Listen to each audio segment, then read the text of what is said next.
ভেঙে গেছে? ঘুম ভেঙেছে টেম্পো? ঘুম ভাঙলো? হুম, ঘুম ভেঙে গেছে? ভোরবেলা হলেই ঘুম ভেঙে যায়। ঘর থেকে উঠোনে আসো, তাই তো? টেম্পো, মাথা নিচু করে কি ভাবছো? কি ভাবছো টেম্পো? সারা গা কেটেছো মারামারি করে। Morning, good morning tempo, good morning. আর দেখো, এটা সন্ধ্যাবেলার মুহূর্ত। সন্ধ্যাবেলায় যে পুষির বাচ্চাকে নিয়ে বসে আছি, এটা 6 মাস আগের হওয়া বাচ্চা। এটা অবশ্য উল্টো দিকের বাড়িতেই বেশি থাকে, আমার কাছে খুব কম, মাঝে মধ্যে আসে, খেতে দিই। তো ওকে নিয়ে কিছুক্ষণ আদর করলাম। আদর করার পরে তারপরে চা, বিস্কিট আর পাঁপড় খেয়ে নিলাম।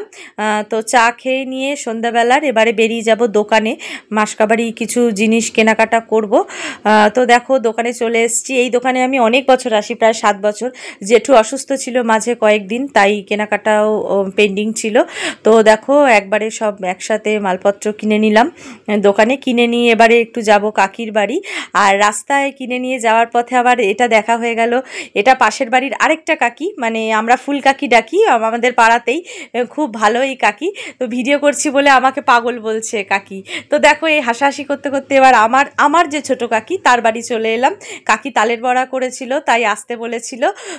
তো দেখো না, কাকি ক্যামেরার সামনে একটু লজ্জাও পায়, তা আমার কোনো লজ্জা নেই। তো চলো এবারে খেয়ে নিই তালের বড়া। তো তালের বড়া খেয়ে নিই, কিছুক্ষণ পরে কাকিকে চা করতে বললাম, কারণ একবার দুধ চা খেয়েছি, তালের বড়া অম্বল হয়ে যাবে। কাকিকে বললাম আজকে আর দুধ চা খাবো না, ব্ল্যাক টি খেলাম পার্লেজি বিস্কিট দিয়ে।